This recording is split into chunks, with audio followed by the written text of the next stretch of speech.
দয়ারে নবী আছেন গো আমাদের হৃদয়ে। জোরে বলুন সুবহানাল্লাহ। তাই কবি লিখতে গিয়ে নবীর মহব্বতে বলতেছেন, ও গো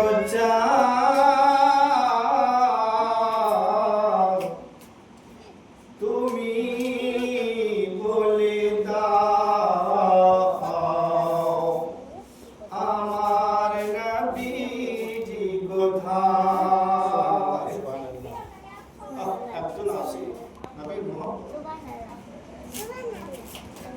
আমরা কি নবীর মহব্বত মুসলমান ভিডিও কর মুলিস মহব্বত কাকে বলে? হযরতে বিলালকে আপনি জিজ্ঞাসা করুন। কবি লিখতেছেন, ও গো চাঁদ তুমি বলে দাও আমার নবীজি কোথায়। আরে কোথায় গেলে পাবো তোমাকে, কোথায় গেলে পাবো তোমাকে, দয়ার নবীজি আমার। ও গো চাঁদ তুমি বলে দাও আমার নবীজি কোথায়। ও গো চাঁদ তুমি বলে দাও আমার নবীজি কোথায়। আর লাখো লাখো হাজিরা সব হজ করতে যায়, কাবাকে জড়িয়ে বলে নবীজি কোথায়। লাখো লাখো হাজিরা সব হজ করতে যায়, কাবাকে জড়িয়ে ধরে বলে নবীজি কোথায়। ও গো কাবা তুমি বলে দাও আমার নবীজি কোথায়। ও গো কাবা তুমি বলে দাও আমার নবীজি কোথায়। ও গো চাঁদ তুমি বলে দাও আমার নবীজি কোথায়। সমস্ত প্রশংসা ও সমস্ত তারিফ সেই মহান রব্বুল আলামিনের জন্য, যিনি এক অদ্বিতীয় ওয়াহদাহু লা শারীক, যিনি আল্লাহ আমাদেরকে পাক ও পবিত্র করে এহেন একটি পবিত্র মিলাদে কচি কাঁচা দূরের কাছে সবাইকে আল্লাহ তাবারক তাআলা বলার ও শোনার তৌফিক দান করেছেন। আল্লাহ তাবারক তাআলার শুকরিয়ার উদ্দেশ্য করে কালামুল্লাহর ভাষায় আমরা মহব্বতের সহিত বলি আলহামদুলিল্লাহ। তার বরাবরে বিশ্ব নেতা মুহাম্মদের আরবি রসুল আরবি আকায়ে নামদার মদনী কি তাজদার আহমদ মুজতবা নবী মুহাম্মদ রাসূলুল্লাহ সাল্লাল্লাহু আলাইহি ওয়াসাল্লামের উপরে লাখো লাখো কোটি কোটি দরুদ ও সালাম অর্পিত হোক, বর্ষিত ওই রাসূলের উপর যিনি হলেন আমার আপনার কুল কিনারা, যিনি হলেন চিন্তার সাহারা, যিনি হলেন খোদার পিয়ারা, जिनार नाम आसमाने अहमद जमीने मोहम्मद সেই নবীর আমরা আজকে সেই নবীকে হাজির ও নাজির মনে করে একবার উচ্চ আওয়াজে বলুন আল্লাহুম্মা আমিন। বিরাদার মিল্লাত ইসলামিয়া, এখনো আমার সেনেসিস বন্ধুবর্গ এবং দিনী ভাই জনাব আমিরুল ইসলাম এবং তিনার আরো ভাই সকল মিলে তার আব্বার উদ্দেশ্য করে আজকে 40টা কেন্দ্র করে আজকে ঈদ মিলাদুন নবী অর্থাৎ মিলাদ আয়োজিত করেছেন বাবাজি আপনাদের উদ্দেশ্যে। তাই আমি আল্লাহর কাছে দোয়া করব, আল্লাহর কাছে প্রার্থনা করব যে আমিরুলের আব্বা সুবহানাল্লাহ পৃথিবীর জমিন ছেড়ে আমাদেরকে রেখে, আত্মীয় স্বজনকে রেখে, ছেলে মেয়ে বাল বাচ্চা নাতি পোতা সবাইকে রেখে তিনি আলামে বারজাখে চলে গিয়েছেন। তার দুয়ার মাগফিরাত উদ্দেশ্যে মিলাদ এবং এর মিলিলে আমাদেরকে সুবহানাল্লাহ কিছু নিজের জ্ঞানকে বৃদ্ধি করতে হবে, অর্থাৎ জ্ঞানকে আমাদের বাড়াতে হবে। যেটুকু আমরা জ্ঞান নিয়ে আলোচনা করি সেটা জ্ঞানকে আমাদের বাড়াতে হবে। মানে এক কথা শিক্ষা আমাদের ভিতরে যে আমরা মুসলমান, আমাদের যে অনেক কিছু যে ভুল ত্রুটিগুলো আছে, অনেক কিছু যে আমাদের মধ্যে আমরা করি না, আমল করি না, সেগুলোকে আমরা সুবহানাল্লাহ আলী মোহাম্মদের জবান থেকে মুখ থেকে শুনে আমরা আমল করার চেষ্টা করব।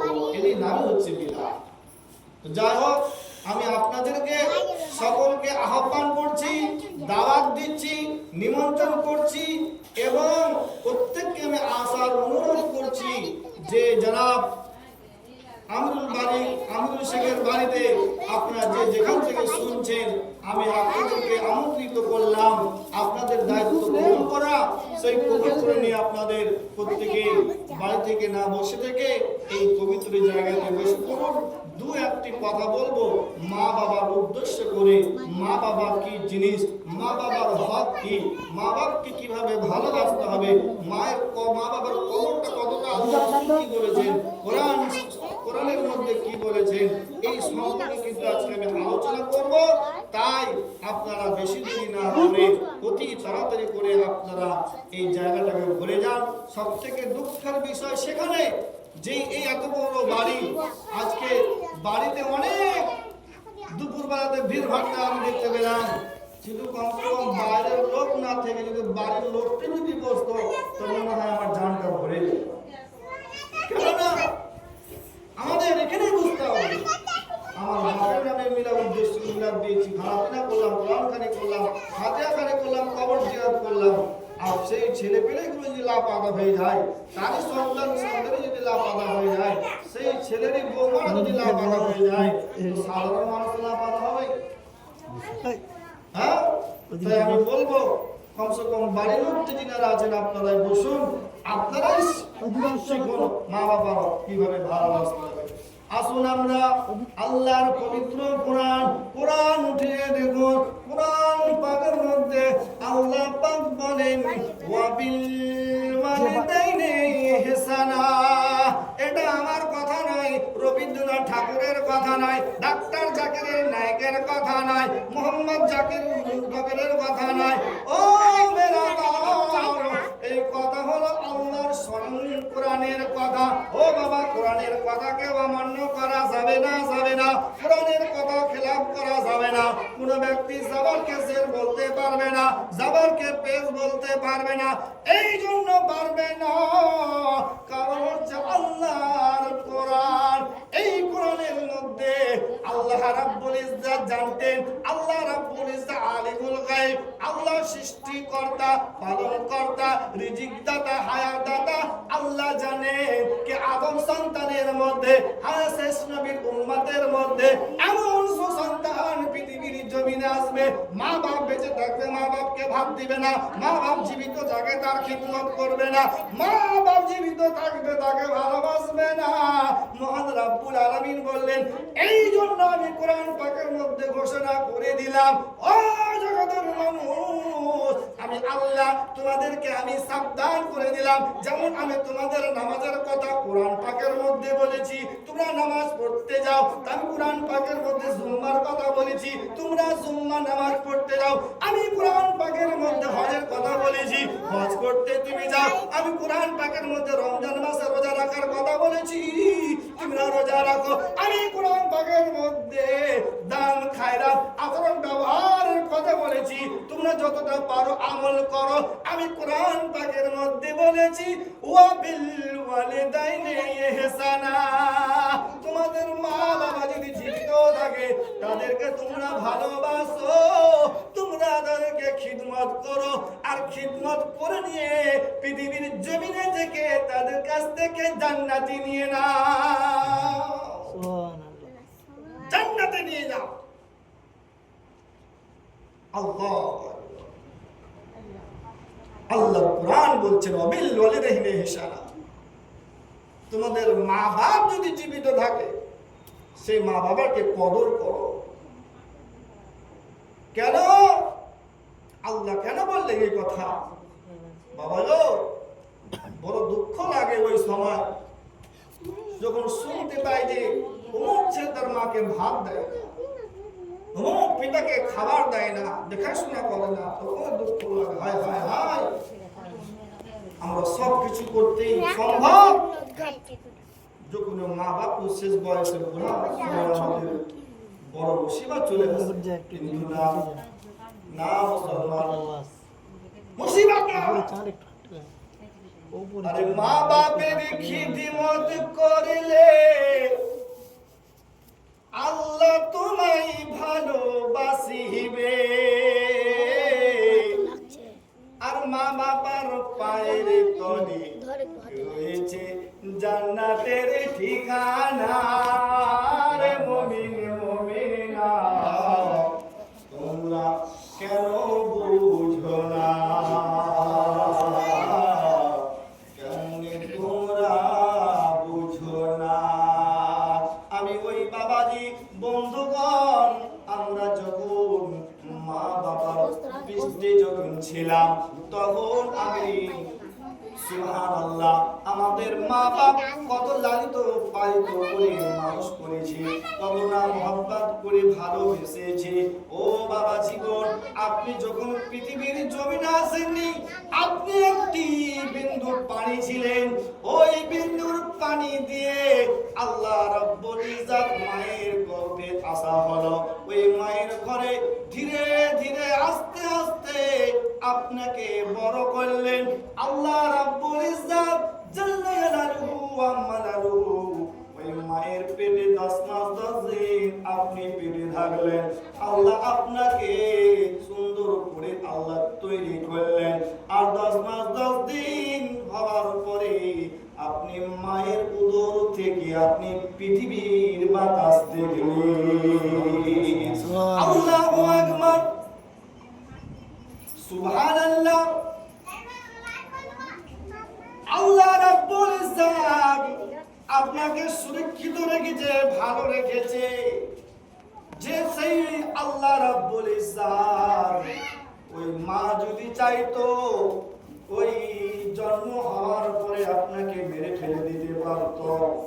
ওই মা যদি পারত কোনো কিছু খাইয়ে আপনাকে দুনিয়া থেকে বিদায় নিয়ে দিতে পারত, কিন্তু জননী মা সেটা করেনি, সেটা করেনি। মায়ের জন্ম, শিশু জন্ম নেওয়ার পরে জননী মা সমস্ত দুঃখ যন্ত্রণা ব্যথা সব কিছু ভুলে গিয়েছে মাত্র চেহারা মুখ দেখে।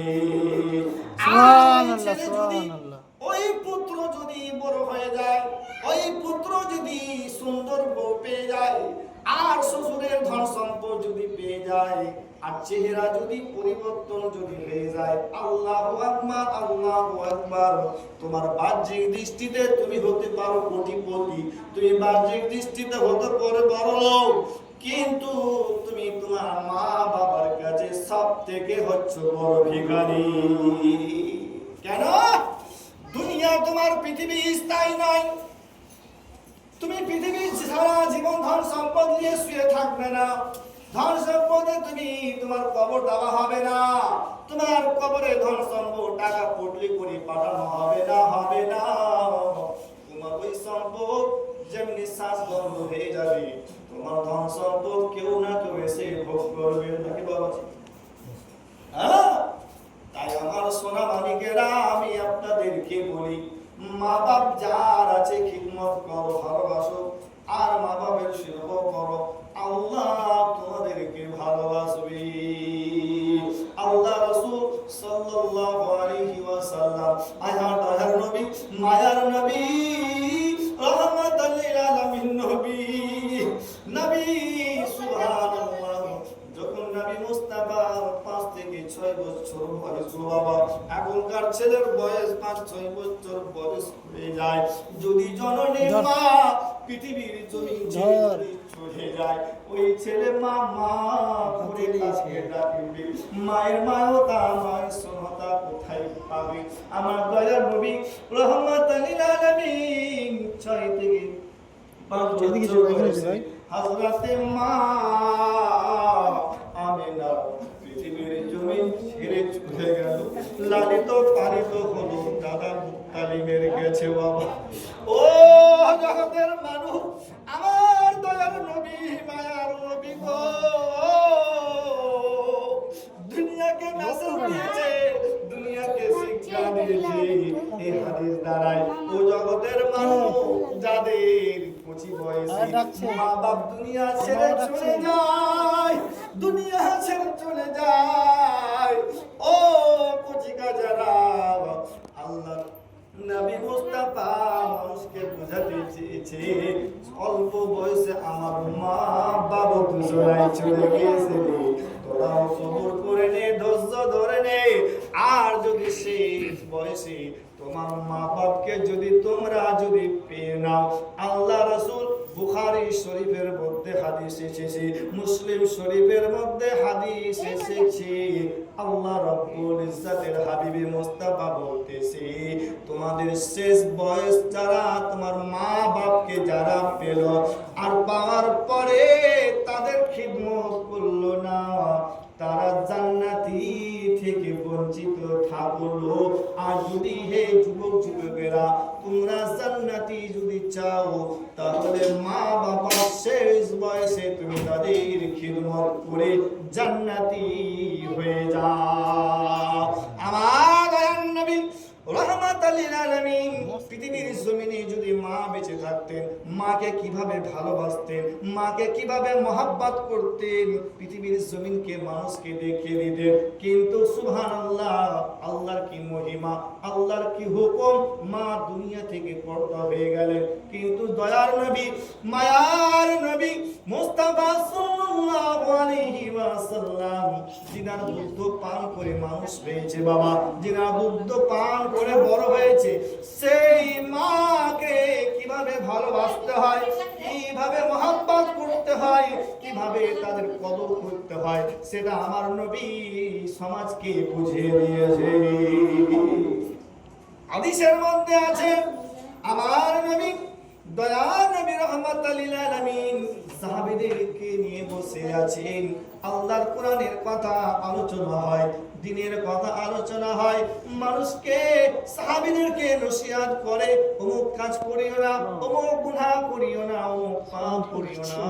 তারা নবীর কথাকে একদম তারা স্বয়ং আমল করত, একদম তারা আমল করে বিশ্ববাসীকে বুঝিয়ে দিত, নবীর কথাই হচ্ছে শেষ কথা, আর নবীর কথার উপরে আমল করাটাই হচ্ছে আমাদের ভালাই। আল্লাহু আকবার। আমল করতে সুবহানাল্লাহ বক্তব্য দিতে দিতে আমার দয়ার নবী মুস্তাফা সাল্লাল্লাহু আলাইহি ওয়াসাল্লামের দরবারে একজন বৃদ্ধা মহিলা টুক টুক টুক টুক করে হাঁটতে হাঁটতে চলে আসতেছে। আমার দয়ার নবী মুস্তাফা সাল্লাল্লাহু আলাইহি ওয়াসাল্লাম তিনি দেখতেছেন একজন মহিলা আসতেছেন, ওই মহিলার কেউ নয়, তিনি দেখছেন তিনি হচ্ছেন আমার পদমা হালিমা। নবী মায়ের সম্মানের জন্য দাঁড়িয়ে গেল, মায়ের সম্মানের জন্য দাঁড়িয়ে গেল। নবী দাঁড়িয়ে যাওয়া মানে সাহাবীগণরাও দাঁড়িয়ে গেল সম্মানের জন্য। ও বাবাজি, আজকে আমরা নবীর সম্মানের জন্য কিয়াম পাঠ করি, সালাত ও সালাম পাঠ করি, এটাই হচ্ছে নবীর সম্মানের জন্য, আর কোনো কিছু নেই বাবা। ওই সম্মানের জন্য আমরা নবী পাকের প্রতি সালাত ও সালাম পাঠ করি এই উদ্দেশ্যে যে নবী আমাদের সালাত ও সালাম নিজের কানে শুনতে পাই এবং দেখতে পাই। ও বাবা জীবন, আমি আপনাদেরকে বলি, আমার দয়ার নবী হালিমা, হযরত হালিমা তুসাদিয়া রাদিয়াল্লাহু তাআলা আনহা, তিনার সম্মানের জন্য বাবা তিনি দাঁড়িয়ে গেলেন, সাহাবীগণরা দাঁড়িয়ে গেলেন। জননী মা টুক টুক টুক টুক করে চলে আসছে। দয়ার নবী মুস্তাফা তিনার পাগড়ি মোবারক খুলে দিলেন বাবাজি, পাগড়ি মোবারক যখন বিছিয়ে দিলেন, সুন্দর করে বিছিয়ে দিলেন। বিছিয়ে দেওয়ার পরে জননী মা আসলেন, মায়ের হাতে মুসাফা করে চুমু খেলেন। খাবার পরে জননী মাকে বলছেন, মা তুমি বসো। আজ পর্যন্ত কেউ দেখেছি? বাবা, নবী তো সারা জাহান কা বাদশাহ হে, সারা জাহানের নবী হে বিরাদা, তিনি তো আল্লাহর শেরো, একজন দুধ মা হালিমা তুসাদিয়া। তিনি মায়ের এই সম্মান যদি হয়, মায়ের ভালোবাসা যদি এরকম যদি হয়, একবার চিন্তা করেন মুসলমান, আসল মা, জীবিত মা যদি থাকতো আর ওই বয়সে যদি আমার নবী পেতেন, তাহলে কোথায় উঠে রাখতেন? আল্লাহু আকবার। তাই সাহাবী দেখে আশ্চর্য হলেন, তাজ্জুব হয়ে গেলেন, হায়রান হয়ে গেলেন। এর পূর্বে কখনো এই মায়ের সম্পর্কে তিনারা জানতো না, তাদের ইলম ছিল না, তাদের এই বিষয়ে নলেজ ছিল না যে নবী সুবহানাল্লাহ তিনি যে একজন তিনার দুধ পান করে মানুষ হয়েছে, পৃথিবীর সুবহানাল্লাহ ধীরে ধীরে বড় হয়েছে, তিনি আর কেউ নন, তিনি হচ্ছেন হযরত হালিমা তুসাদিয়া রাদিয়াল্লাহু তাআলা আনহা। সেই মায়ের সম্মান পাগড়িকে বিছিয়ে দিয়েছে, নবী মুস্তাফার সম্মুখে বসে মায়ের যতটুকু সময় পেয়েছে ওই মায়ের খিদমত করেছে, মায়ের সঙ্গে ভালো ব্যবহার করেছে, মায়ের সঙ্গে ভাবে আচরণ করেছে। ওই সুবহানাল্লাহ, ওই মায়ের হৃদয়, মায়ের আচরণ নবী মুস্তাফা দেখে মুগ্ধ হয়ে গেছে, আর হযরত হালিমা সাদিয়া তিনিও মুগ্ধ হয়ে গেছে। এদের অপরের সঙ্গে ভালোবাসা মোহাম্মদ দেখে সাহাবীরা জিজ্ঞাসা করছেন, হুজুর এই মহিলাটিকে, এই নারীটাকে, এই মহিলা কে যে শেষ বয়সে আপনি তার এইভাবে খিদমত করতেছেন, এইভাবে তার যত্ন নিতেছেন, এইভাবে মোহাম্মদের সাথে কথাবার্তা বলতেছেন, তার আপনি খিদমত করতেছে। এই সাহাবীরা রাসূল, তোমরা শুনো শুনো, তোমাদের যদি মা বেঁচে যদি থাকে, তোমাদের যদি বাপ যদি বেঁচে থাকে, আর সেই মা বাপ যদি তোমার বেঁচে থাকে, আজ থেকে তোমরা সেই মা বাপের খিদমত করতে শুরু করে দাও। এই হচ্ছে আমার মা দুধ হালিমা তুসাদিয়া রাদিয়াল্লাহু তাআলা আনহা। যখন আমি মক্কাতে জন্মগ্রহণ করেছিলাম, আমার মাতা পিতা আমাকে লালিত পালিত করার জন্য আমাকে এই মায়ের কাছে আমাকে দুধ পান করার জন্য পাঠিয়েছিল। আরবের একটা নিয়ম ছিল, কথা ছিল যে সুবহানাল্লাহ, তাদের মায়ের জন্ম হওয়ার পরে তাদের মায়ের ছেলেগুলো দুধ পান করার জন্য অন্য শহরে নিয়ে যাওয়া হতো। তাই সাহাবী ইনি হচ্ছেন আব্দুল মা হালিমা। সুবহানাল্লাহ, সাহাবীরা কি শিখবে?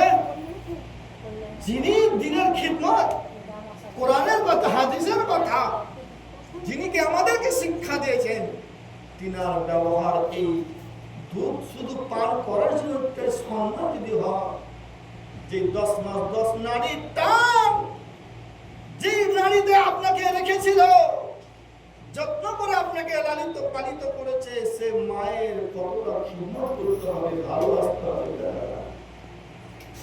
বাবা, কি বাস্তব কথা বলি, যুবক বিয়ে করে আসলো,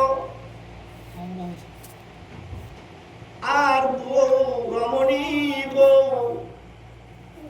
সংসার করতেছে বাড়িতে, সংসার করতে করতে 1 বছর যায়, 2 বছর যায়, 3 বছর যায়, তখন শ্বশুর শাশুড়ি হয়ে যায় জ্বালা যন্ত্রণা।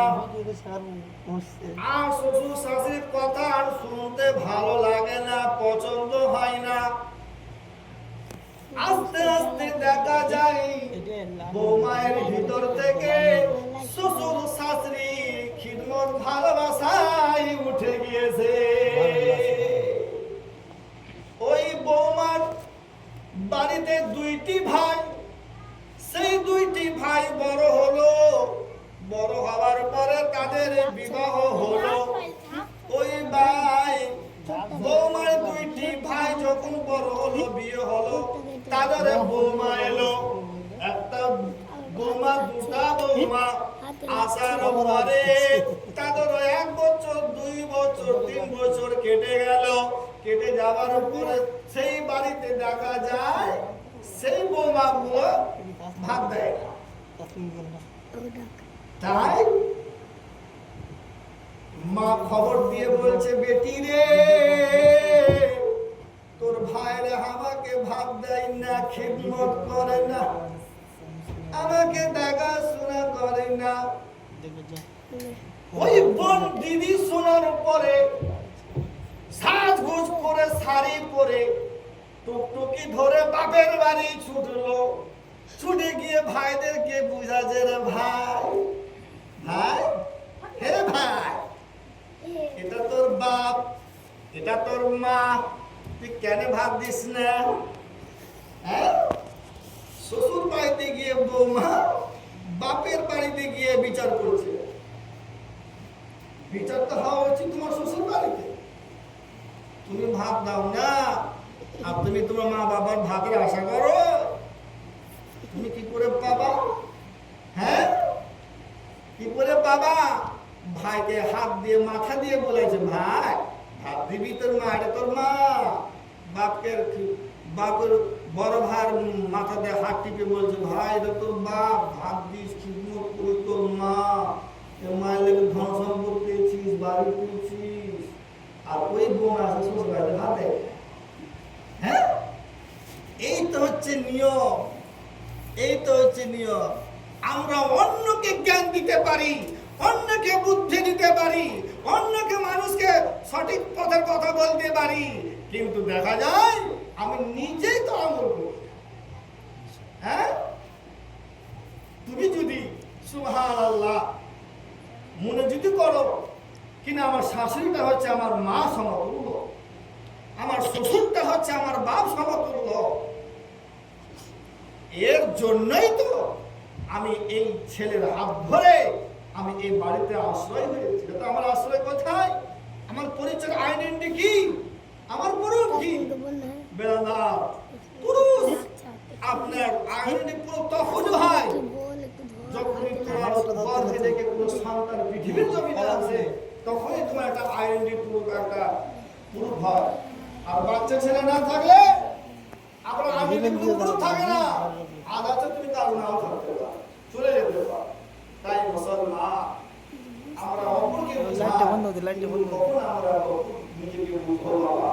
তাই বাবাজি আমরা প্রত্যেকে যদি বাড়ি ঘরে যদি নিজের আপন আপন বাপ মাকে যেভাবে শ্রদ্ধা করি, মা বাপকে যদি এভাবে আমরা ভালোবাসি, আমরা বিয়ে হওয়ার পরে সেই সমস্ত বৌমা, সেই সমস্ত যদি নিজের শ্বশুর বাপ করে নেয়, তা আমার আল্লাহ রাসূল বলছে সেই বাড়িতে কোনো ঝগড়া হবে না, কখনো সুবহানাল্লাহ আপদ বিপদ আসবে না, কখনো সুবহানাল্লাহ রোজগারের অভাব আসবে না, কখনো সুবহানাল্লাহ অসুখ বিসুখ আসবে না। তার কারণ হচ্ছে যেই বাড়িতে মা বাবার খিদমত হয়, যে বাবার শ্বশুর শাশুড়ির খিদমত হয়, সেই বাড়িতে রহমত বর্ষিত হয়।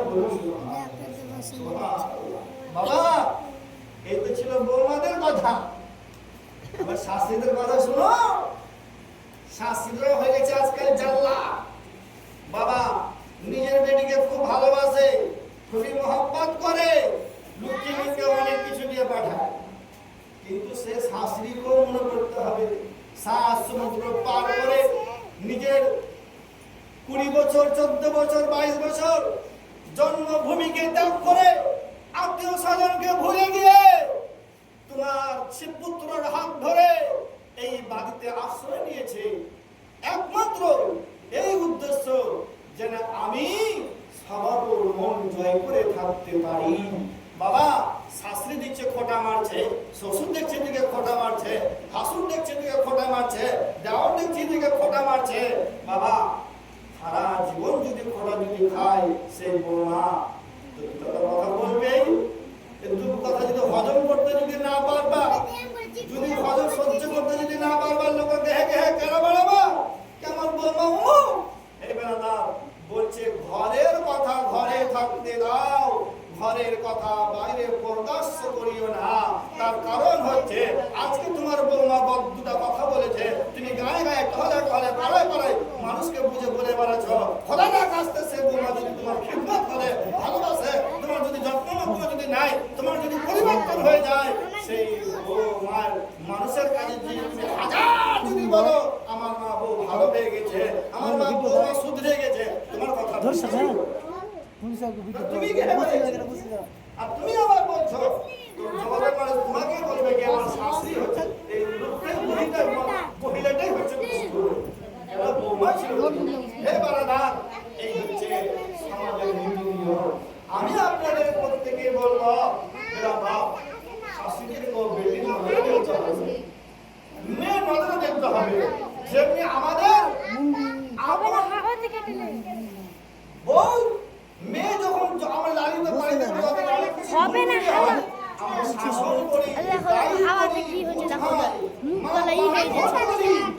তেমনি যদি আমরা সেই বৌমাকে যদি আমরা বুঝাই, হাত মাথা দিয়ে ডেকে শাসন করে, তাহলে দেখবেন সে বৌমা আস্তে আস্তে আপনার পরিবর্তন হয়ে যাবে।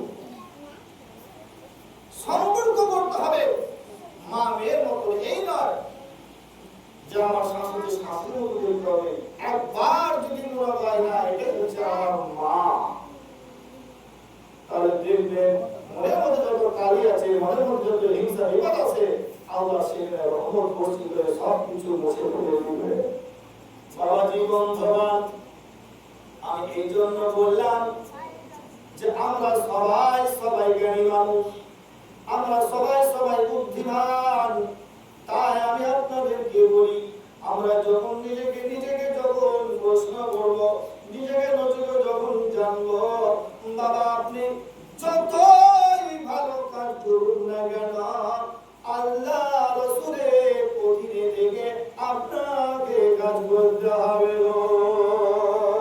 ও বাবাজি, আমি আপনাদেরকে বলি, মা বাপ যার আছে, ও বাবাজি যার মা নাই, যার বাপ নাই, তাকে একবার জিজ্ঞাসা করুন।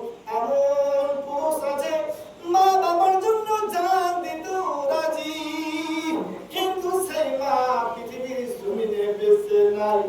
বাবাজি ওই ছেলে পেলে লালিত পালিত বড় হয়, বড় হবার পরে আল্লাহ তাকে ধন সম্পদ দেয়, দেওয়ার পরে পুড়ে পুড়ে যেন কারে গভীর রাত্রে মাবুদ তুমি আমাকে সব কিছু দিয়েছো গো মাবুদ। আল্লাহ তুমি আমাকে কোন জিনিসে নিরাশ না করি। সকলের মা বাবা জীবিত আছে, আমার মা বাবা পৃথিবীর জমিনে নাই।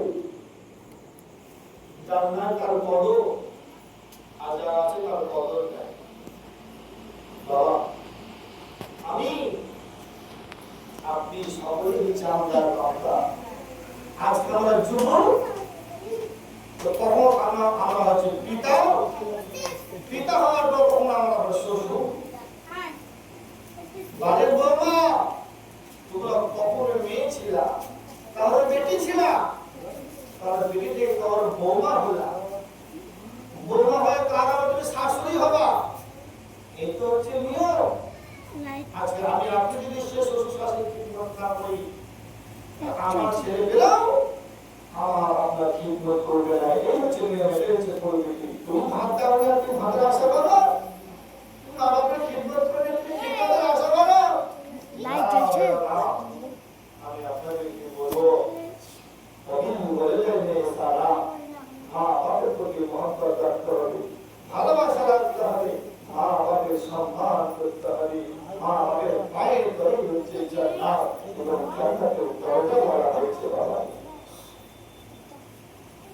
মোহাম্মদ রাসূল পাক করুন আল্লাহুম্মা ওয়ালায়ালি সাইয়্যিদিনা